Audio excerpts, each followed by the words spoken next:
Hey folks, welcome back to John's Elvis Presley channel.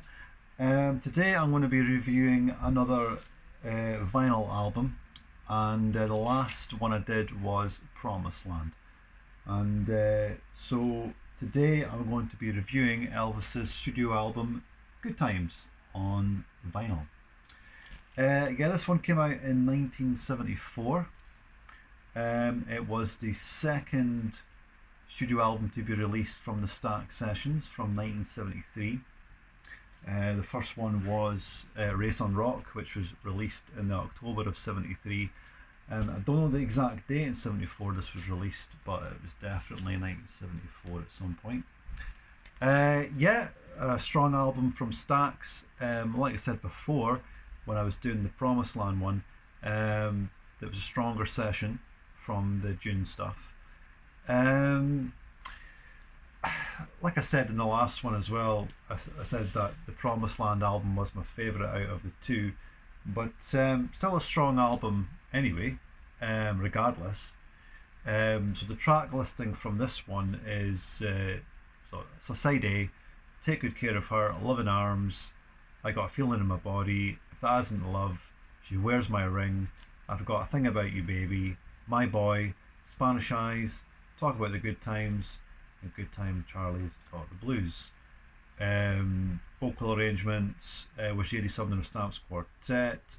The engineers on the sessions were Dick Baxter, Mike Moran, Mickey Crawford and Al Pacacci, which were the engineers obviously. And the backing band was Elvis's live band, the TCB band. From what I remember, there was a couple of more guitarists involved in this album. I can't remember the names of them. I haven't brought my notes with me.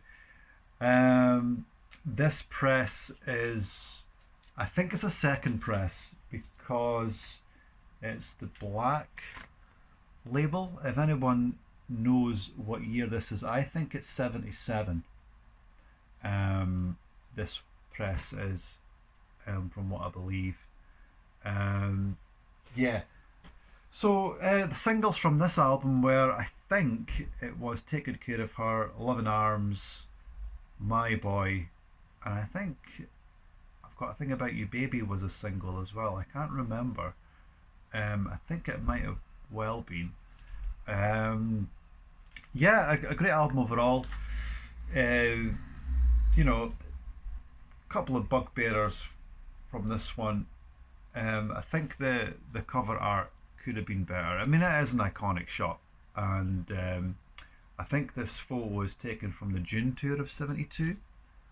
I think so anyway, if you want to correct me on that, but yeah, I'm sure it is. Like I said before, the marketing on these albums were pretty poor. It was quite lazy. They weren't very inviting. I do prefer the other font, that started roughly around 75 onwards. Big bold writing, it said Elvis. The first time I heard this album was probably in the late 90s when my dad had it on CD. And I do prefer the sound on the vinyls. Like I said before, it keeps that keeps the reverb on Elvis's voice and the band. It is heavy reverb, but it's just what I prefer really. And like I said before, on the CD mixes of late, probably from the early 2000s, they were quite dry, and this album was, I think, from the 2000s, wasn't released on its own. I don't think. It was put as bonus tracks on the Promised Land album that came out in the early 2000s. Prior to the CD release, I think it was the 1990s that had its own full release. I don't think it's ever been released as a whole on its own since then. It's also been added on the Stax Sessions 3 CD set, I think it is. But as a whole, I don't think it's never been released lately as its own CD. I don't think you can get that on its own. So just a quick review on it and what I think about it. It's a strong album, but I just feel that um, the flow doesn't go really well with me. Um, I don't know. The songs to me that they're really not my favorite. I mean, I wasn't very keen on "She Wears My Ring," and I wasn't always keen on "Spanish Eyes" either. To me, they're not Elvis songs in my eyes. To be honest, I'd say the strongest songs from this album would probably be "Loving Arms" and "My Boy," and "Good Time Charlie's Got the Blues." They seem to be the ones I tend to go for when I go to listen to this album. Um, and the "I Got a Feeling in My Body," I prefer take four. It doesn't feel so overproduced, which I always find that Felton Jarvis tends to do. He always seemed to just overdub excessively on Elvis's albums, and Elvis's albums were, you know, a victim of that, always overproduced too much. I think, in the early takes they were a bit more raw, and Elvis is getting more into them, and that's just my opinion on this one. Um, but yeah, there's, as you can tell, I'm not overly keen on the album. I like the singles from the album, but to me, it's a weaker album than I would say Promised Land, and I just yeah, and I think really I'm glad now that they released all the Stax in one go, because it tells more of a story of the Stax sessions rather than just um, putting them out as two separate albums. Um, yeah, overall, not a bad album.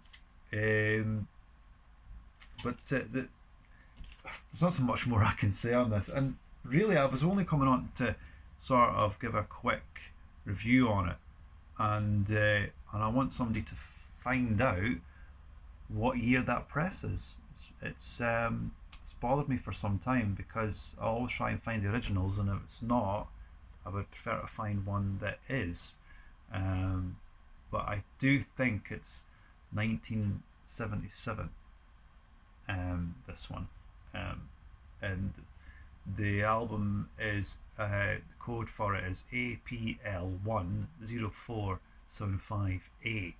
So I might actually look into that myself and see which year this actually came out, because usually it would have been the orange label, not the black. It doesn't bother me. I mean, the sound quality is fantastic, and it's in great condition. But if it was the original, I would prefer that. Like I said before, if you want me to talk about any other albums or anything like that, I will be going into some session stuff too soon, and discussing that.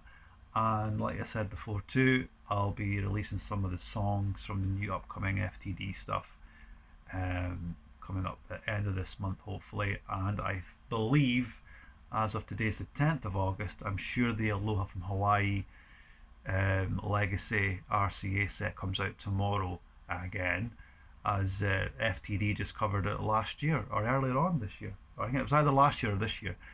And I'll be doing a quick review on that too tomorrow, or maybe Saturday. But yeah, stay tuned, and take care of yourselves.